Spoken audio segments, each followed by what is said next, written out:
Hello, friends. Char Meekins here I'm the author of A Path of Purpose, The Power of Focused Support and Targeted Care.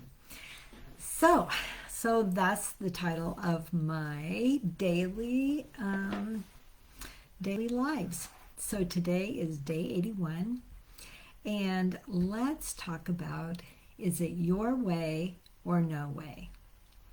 Well, as you might guess, I was a strong willed child that it was my way or no way. And I was the oldest.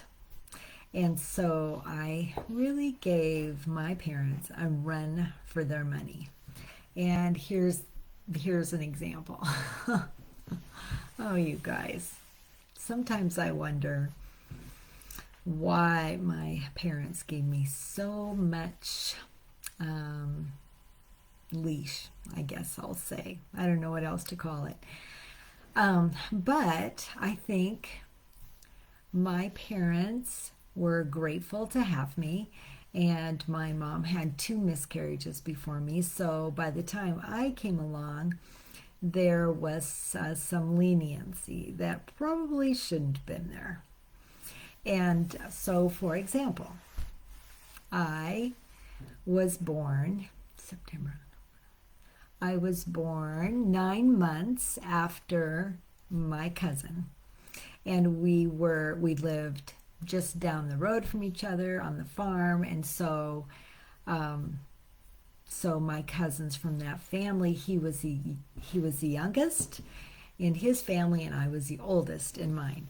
And so, but we played a lot together. We were, we were just within walking distance on the farms. So, thus, at that stage, he was probably my best friend, right? And he was headed to kindergarten. And my birthday was at the beginning of September. So here he had been 5 years old for 9 months already. And now school had started the end of August, and I was going to start at the end of August, and I was still 4, and I was only going to be turning 5 in September. And so there was a cutoff date, and I probably was right on the line, right?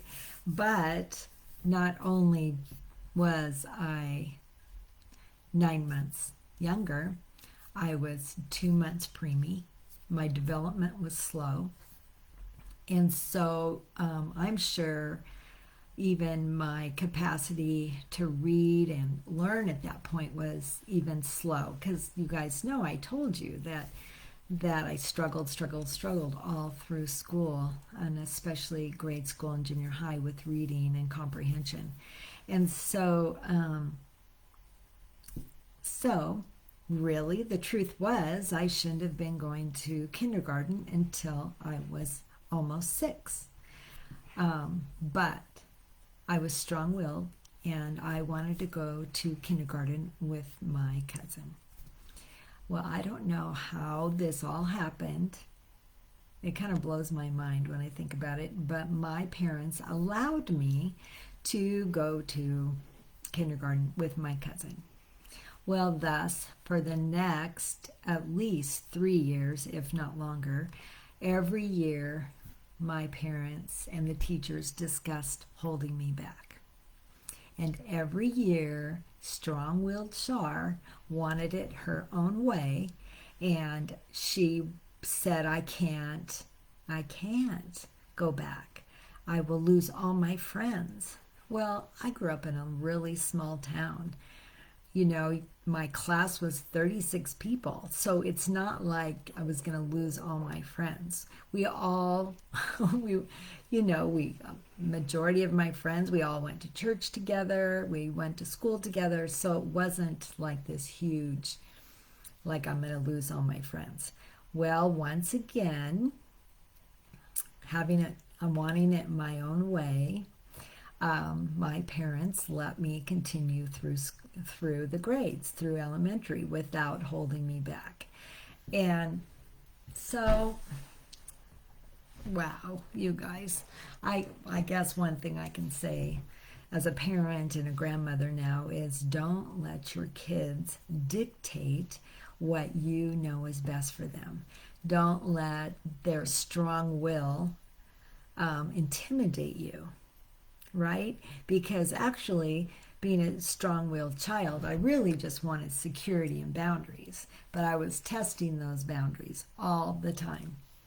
Well, I've seen this in my life, in as I've matured, I've learned, matured, right, as an adult. I have seen where I've wanted my own way. And, but I would say, being a nurse the last 10 years, there's, strict guidelines with nursing, and we are taught specific skills and boundaries. But what I've learned in community nursing with developmental disability nursing is that we nurses, we all don't do it the same way. It might be it all comes to the same end, right? We're all providing um, safe care, but how we get there may look a little different. And so what I've realized is over the years I've learned to not be so strong-willed, not to insist in things in being my way. As long as I am not compromising my license, as long as it is within the boundaries of remaining safe, I can adjust my care plan, and I can adjust how we do things based on the individual, because that's what we should be doing anyway, right? The individual, if, for instance, if you've got a diabetic patient or individual you're supporting, I encourage them to avoid, white bread, pasta, all the whites, sugar and potatoes, and just the high carb foods. Make some adjustments, make some alternatives with more fiber and whole grain, and all the things that you're taught with diabetes, right? But then if the individual only likes white bread and they're not about to eat anything else and they want a sandwich, it's not about my strong will anymore. It's about their choice. And so honoring their choice, and all we can do as nurses is make our recommendations and guidelines. But I think oftentimes doctors and nurses, they get frustrated and they say, well, just make them eat what you fix. Well, I'm sorry. We all know maybe as children you can prepare and make some stricter guidelines, but when we're adults, we have our own choices, and we do not have the right to force our opinion or our strong will. We can only educate and give wise counsel, right? So I was thinking about that today, that I was the most strong-willed kid I know. And why my parents let me get by with it, I'll never know. I'll never know. But it's just an encouragement to stop and think, where are your kids maybe manipulating or pushing their will to make you make decisions that in the long run is a huge cost to them? Because then we all know I struggled through school, and I wasn't very successful. And so had I not started school till later, maybe, but just maybe, I don't know, just maybe I would have had a better chance of succeeding. But the cool thing is later in life, when I went back to school, I was successful. And so it took, sometimes it just takes time to grow into learning and your capacity to process and problem solve and comprehend. But I do know, and I've shared this before, that once I realized that my life had purpose and that God had a bigger plan for me, that really changed things for me, because up till that point, I was just trying to figure out a plan on my own. And that didn't work very well. So, okay, you guys.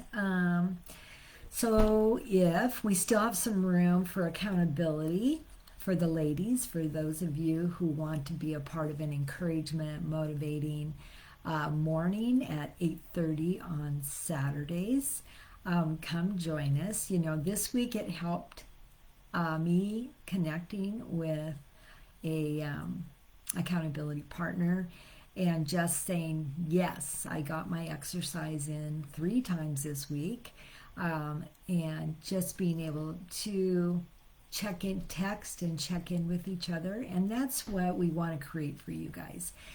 For you ladies that just have a goal in mind, it doesn't have to be exercise, doesn't have to be weight loss. It can be you have a goal to read a book a month. You know, it could be anything you want it to be. So if you want to join us tomorrow morning at 8:30 Pacific time, just send me a messenger and I will send you the Zoom link to connect with us. But yeah, send me a request on Messenger that you want to connect with us for the 8:30 time tomorrow morning. And we're going to be doing it for 11 more weeks. All right, we just started. Last Saturday was our first time together, and so we would just love to have more of you join us. All right, you guys, have a great rest of the night, and we'll be talking to those of you that are joining us with the accountability at 8:30, and then we'll talk to you later. Thanks.